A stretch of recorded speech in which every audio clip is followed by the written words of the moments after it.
Survival games have always been one of the most popular categories in the gaming world. From the early 7 Days to Die and Rust to later ones like Days and Sons of the Forest, big game companies have all jumped in. A whole bunch of survival mobile games of varying qualities have popped up, such as Life After, Undawn, Earth Revival, and the Once Human mobile game that's about to be globally launched on mobile soon. So today, let's take a look at what the survival mobile game scene is like right now. On November 6, 2018, the post-apocalyptic survival mobile game Life After was globally launched on mobile. Thanks to its touching storyline and highly customizable gameplay, Life After once dominated the iOS bestseller list, especially the scene where Uncle Alexi's character died became something that left countless players feeling really sad. Even I myself played it for quite a long time.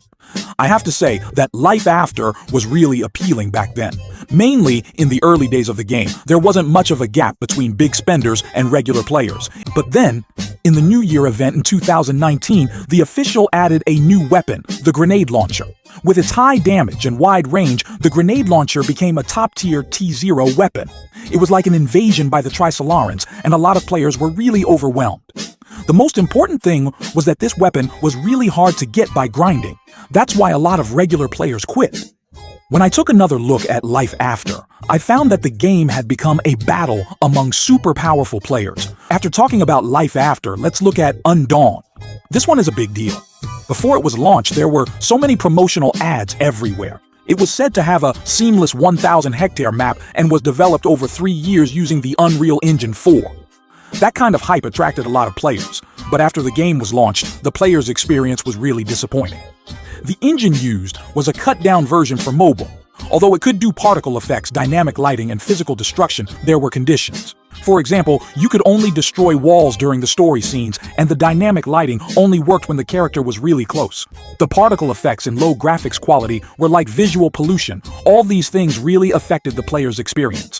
And Once Human, the game gave up the traditional zombie survival theme and chose to build its game world with supernatural elements, and it actually managed to overtake others unexpectedly and attracted a lot of players. But just 9 months later, the daily active user count of Once Human dropped sharply. Because of my fixed impression of big game companies, I thought the development team had messed up the game by making it both time-consuming and costly, and they started selling in-game stats and resources, which caused a lot of players to quit. But when I checked the comments, I realized I was wrong about Once Human. The reason players quit wasn't because they were forced to spend money, or because the game was too grindy. It was because the development team reduced the grinding difficulty, and the season system made some players feel helpless. Now the development team must be really worried.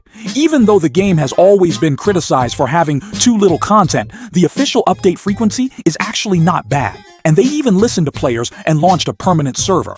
But to let more mobile game players play the game, the mobile version of Once Human has finally been set to be globally launched on mobile on April 23rd. And it will also be fully compatible with the PC version.